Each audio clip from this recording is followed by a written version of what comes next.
Good morning, students. So today we will do chapter 14 of geography, that is how the globe and maps help us. So firstly we will understand what is the meaning of globe. So globes, we use globe to represent the spherical earth. Globe से हम क्या represent करते हैं? अर्थ को represent करते हैं. And globe is a model of the earth on a small scale. Globe जो होता है वो मॉडल होता है अर्थ का, जिसको हम स्मॉल स्केल पे रिप्रेजेंट करते हैं. The shapes of the continents and oceans are quite precise on a globe. Globe के ऊपर जो शेप्स होती हैं कंटिनेंट्स की एंड ओशंस की, उनको दिखाया जाता है. Their sizes also shown on a reduced scale. और उनका साइज जो है वो भी रिड्यूस किया जाता है.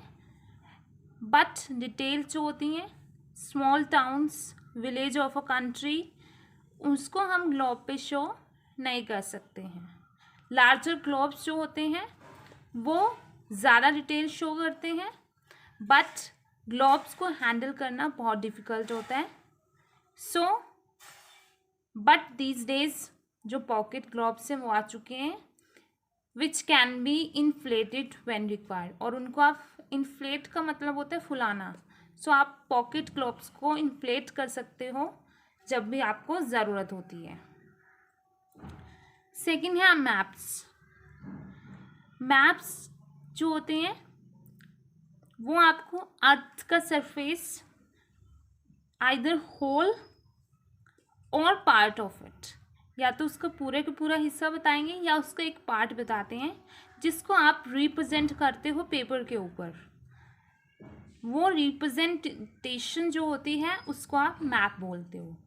टू मेक डिटेल्ड मैप आप यूज़ करते हो large sheet of paper. This large map can be folded और रोल्ड. इसको आप फोल्ड भी कर सकते हो, रोल भी कर सकते हो.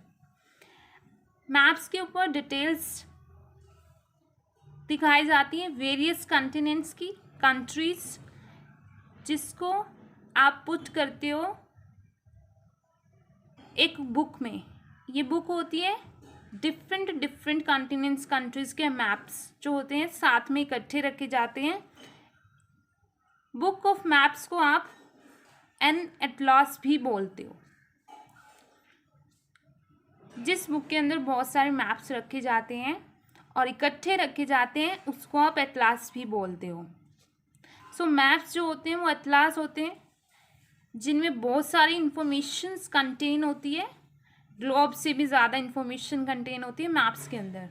और जो मैप्स होते हैं वो मोर इंफॉर्मेशन देते हैं हमें, and they are easier to handle. और इनको हैंडल करना भी ईजी होता है. नेक्स्ट जो है इसी में मैप जो होते हैं, सिंस मैप्स जो होते हैं वो कर्व्ड सरफेसेस ऑफ अर्थ को क्या करते हैं, रिप्रेजेंट करते हैं on a flat surface. So maps में आप फ्लैट सरफेसेस पे दिखा सकते हो अर्थ के. सो प्रॉब्लम होती है कि राउंड शेप जो है उसको आप फ्लैट नहीं कर सकते हो, सीधा नहीं कर सकते हो. सो हम क्या करते हैं,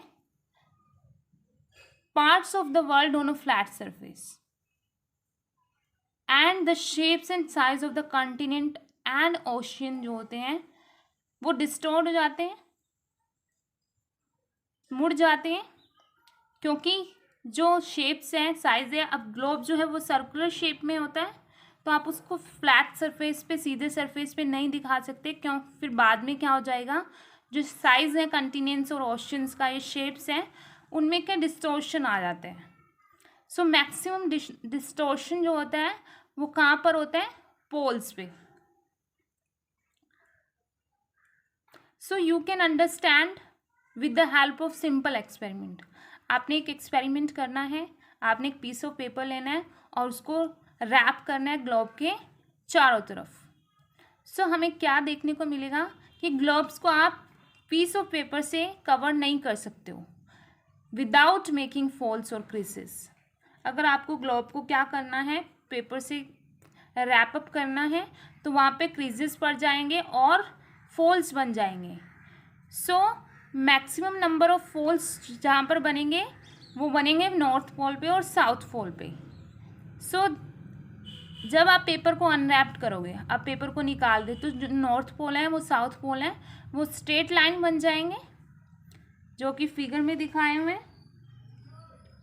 चलिए नेक्स्ट में हम आ जाते हैं। तो इसलिए हम क्या करते हैं, जब least number of creases open करते हैं स्ट्रेट लाइन आर टी पे, सो लाइन जो होती है सी डी और आर टी वो इक्वल हो जाती है लेंथ में। सो उसके बाद में हम क्या करते हैं, पॉइंट कर देते हैं ग्लोब्स पे और स्ट्रेच इन अ मैप। सो जो मिडिल पोर्शन होता है ग्लोब का वो इक्वल बन जाता है। तो शेप जो होती है पोल्स के नियर, उनके अंदर मैक्सिमम डिस्टोर्शन होता है जब हम उसको क्या करते हैं, मैप्स पे रिप्रेजेंट करते हैं। नेक्स्ट जो है हमारा